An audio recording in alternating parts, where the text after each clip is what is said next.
You know, I'm getting a lot of feedback on my stories that, people are watching it pretty good. And I'm just being myself. No hyping. I decided to open up my brokerage after selling about 300 houses and being on track to close 130 houses on my own. And I decided to open up my own company. I wish I came across a video like this that's going to show the benefits and the downside of owning the brokerage. There's not much content that tells you the benefits of owning the brokerage. There's a lot of overhead, and it also is controllable. You control it on your own, but if you want to grow the company, and if you decided to open up the brokerage, is to grow it to some certain degree. As you grow, you build up the overhead. Your overhead keeps growing, and every other agent that you're adding, and people that are looking at the brokerage and saying, oh, you have so many agents, they don't know how much overhead there is. There's a lot of payments and a lot of liabilities that you're acquiring as you grow in the brokerage versus you being a real estate agent. If you're selling on your own, you really don't have much overhead. You have gas bills, you have some marketing maybe expense, maybe paying for some subscriptions, and pretty much that's it. But the overhead in the brokerage is huge. And I wish I knew the numbers a little bit more before I get into it, especially with a payroll and staff salaries. One of the biggest expenses in real estate brokerage is the office space and staff, which is a payroll. Those are the two biggest expenses every single real estate brokerage has. And if you're not running a virtual brokerage, you need some sort of the office space. The better the office space, the more people you attract, the more people want to come back to the office, the more they produce. Also the staff, which is there to support agents growing and producing deals, and support their marketing and things like that, like the administrative work, the marketing work, the training, everything like that.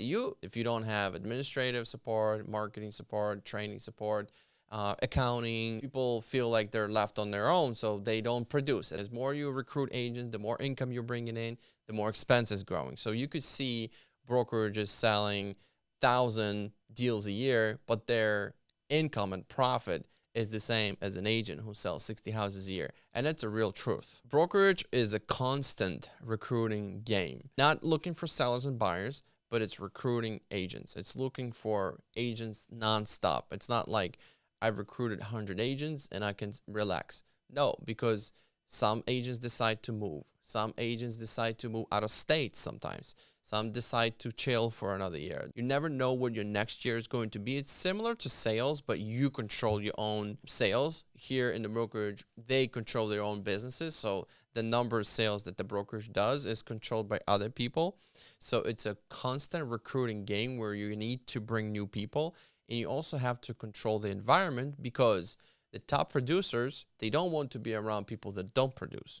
So the top producers might start leaving if there's a lot of people that don't produce. Unless you're trying to build a brokerage with a lot of agents that you don't care about. Either they produce or not. But I don't know, why would you do that? The margins in the real estate brokerage are super slim. And I kind of know this because when I was growing my sales, I was always going back to the manager and asking for high splits.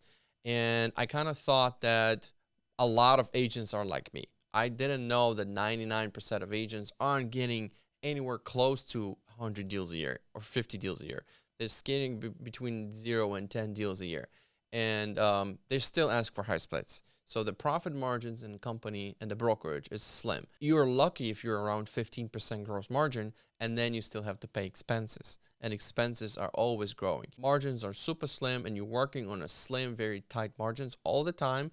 And it's getting slimmer and slimmer every single year. Because if you look at the numbers, and I track them all the time because I want to see how do our company compare to other offices. Most brokerages are probably around 50 to 70 agents. I think those are like top brokerages, but a lot of them are between 1 and 10. I don't even know how they survive. They probably don't even have offices, but like between 50 and 70 offices, you're barely breaking even. You're barely making things work.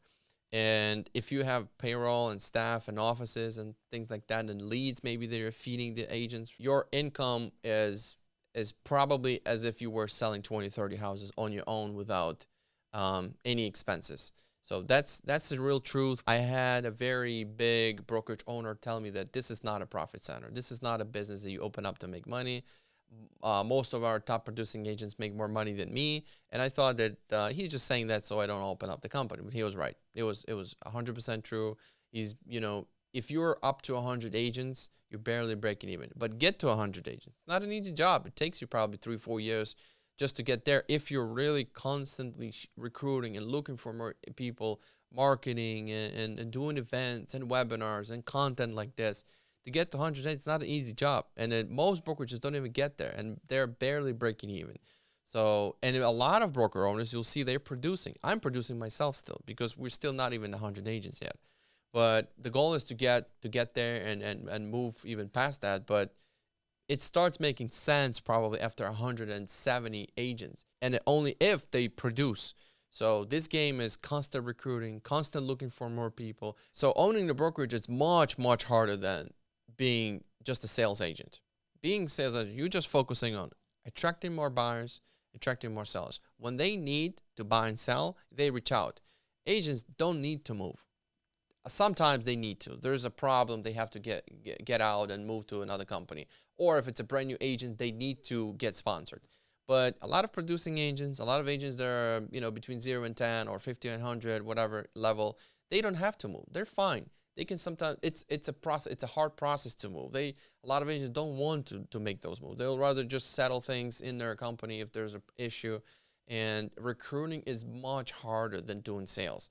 Sales is super easy. You do content and you make calls for an hour a day and then reach out to the database that know you or people that bought and sold with you. They reach out to you and you do deals and you make a lot more money on a deal versus the company. So if you think that the company is where its money's at, it's not. It's those agents that are listing heavy. Those are the real money makers in the real estate industry, not the buyer's agents.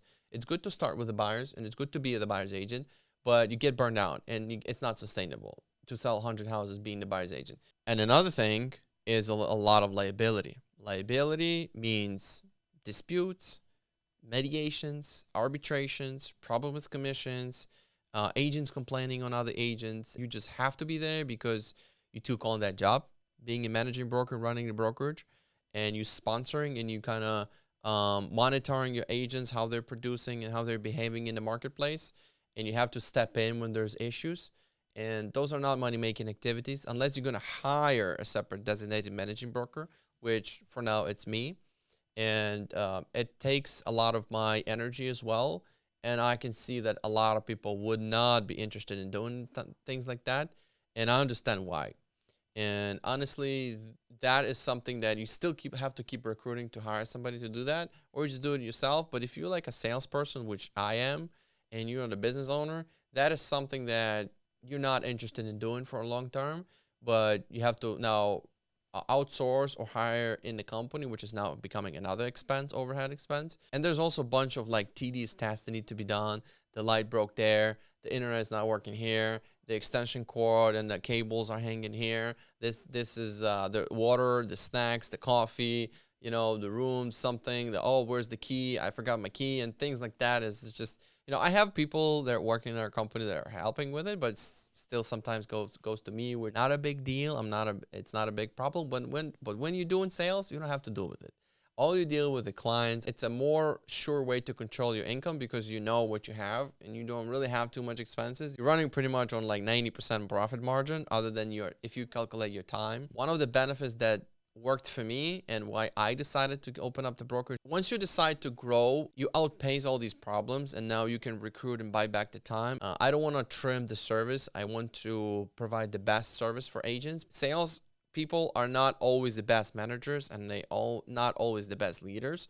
So those are the questions you'll need to ask yourself because you're going to be leading people and people are going to be coming to your company because of you a lot of time. I hope this video helps. And if you like more content on the brokerage side, give me some comments so I know what to do content about. But if you want to improve as an agent, also put comments and let me know what you think about what your problems are so I can make more videos on those topics. So on that being said, thanks for watching. See you on the next one.